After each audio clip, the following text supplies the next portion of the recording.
The morning shift at St. Catherine Medical Center began with whispers instead of greetings.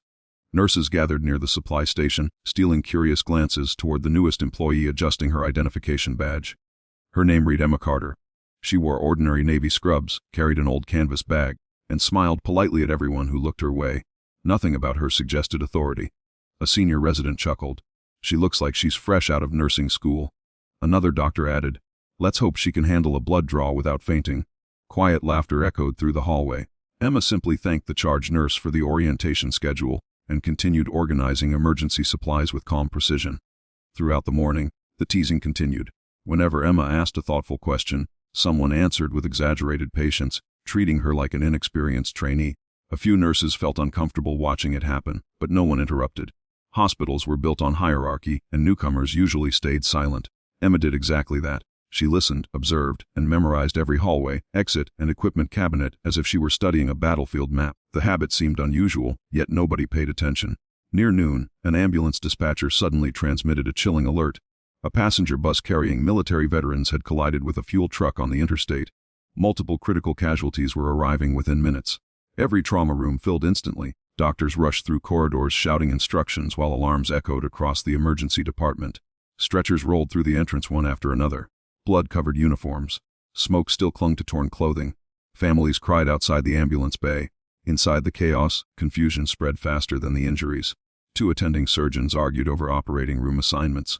Communication broke down as different teams competed for limited resources. One resident accidentally sent identical blood requests for two separate patients while another overlooked a child trapped beneath twisted metal who had stopped breathing. Emma watched silently for several tense seconds. Her expression changed completely. The gentle smile disappeared, replaced by absolute focus. She stepped onto the center of the emergency floor and spoke with a voice so powerful that conversation stopped instantly. Listen carefully. Trauma Team Alpha, stabilize airway casualties in rooms 1 through 4. Bravo Team, establish hemorrhage control before transport. Nobody moves patient 7 until spinal clearance. Blood Bank, activate emergency rotation protocol immediately. Doctors stared in disbelief. Nobody knew who had authorized the quiet new nurse to issue commands. Yet somehow every instruction sounded unmistakably correct, confident, and impossible to ignore. For a heartbeat, nobody moved. Then something remarkable happened. The charge nurse repeated Emma's orders without hesitation, and the emergency department suddenly found rhythm amid the chaos. Stretchers flowed to the correct trauma bays. Respiratory therapists reached the patients who needed them most. The blood bank adjusted its deliveries before shortages could occur. Within moments, confusion gave way to disciplined coordination. Dr. Harrison, the hospital's chief trauma surgeon, stormed across the room. Who gave you the authority to take over my emergency department? He demanded. Emma never raised her voice. Authority isn't important right now. Lives are. Before he could respond, a paramedic rushed inside. We've got another convoy arriving. 5 critical patients. One has severe chest trauma. Emma looked toward the entrance for less than a second. Prepare operating room 3. Notify cardiothoracic surgery. Patient arriving in 90 seconds has a tension pneumothorax. Needle decompression before transport. The paramedic froze. How did you know? Emma simply pointed at the ambulance. Look at the uneven suspension. One medic is manually ventilating inside. They're keeping the patient alive. The ambulance doors opened exactly as she predicted.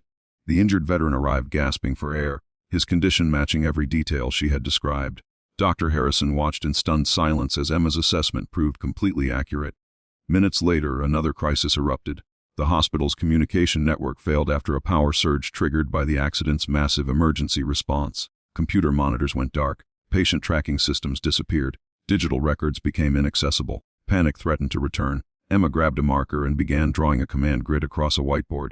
She assigned color codes, treatment priorities, evacuation routes, medication runners, and operating schedules entirely from memory. Every 15 minutes, report directly to this board. She instructed. Forget the computers, we become the system. Her confidence spread through the staff like electricity.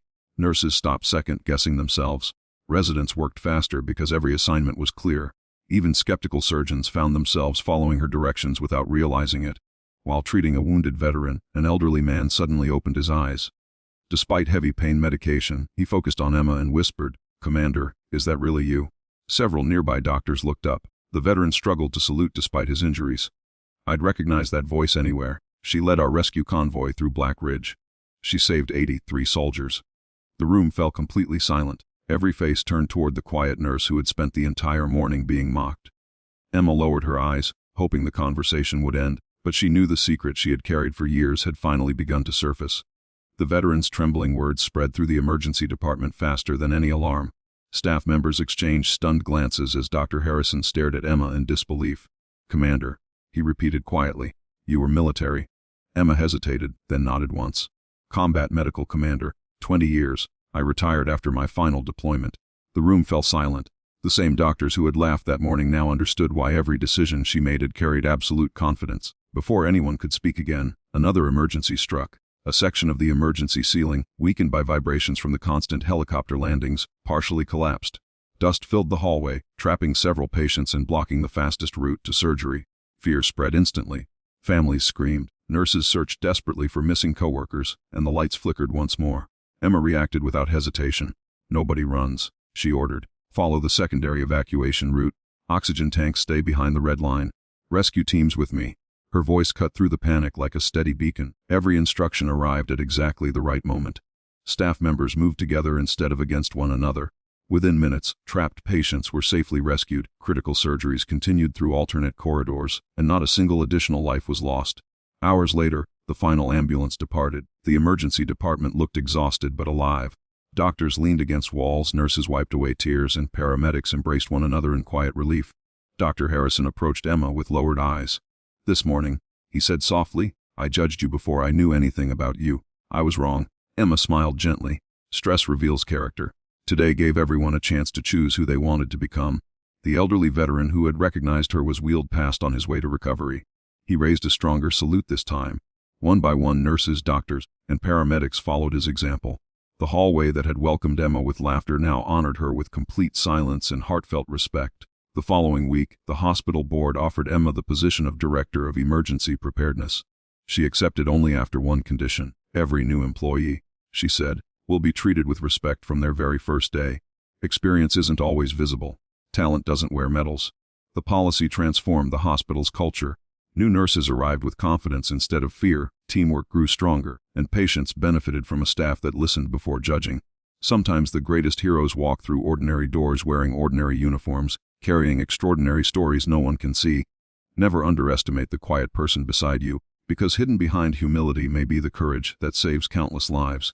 If this story touched your heart, subscribe for more unforgettable stories where compassion, courage, and hope overcome every impossible challenge.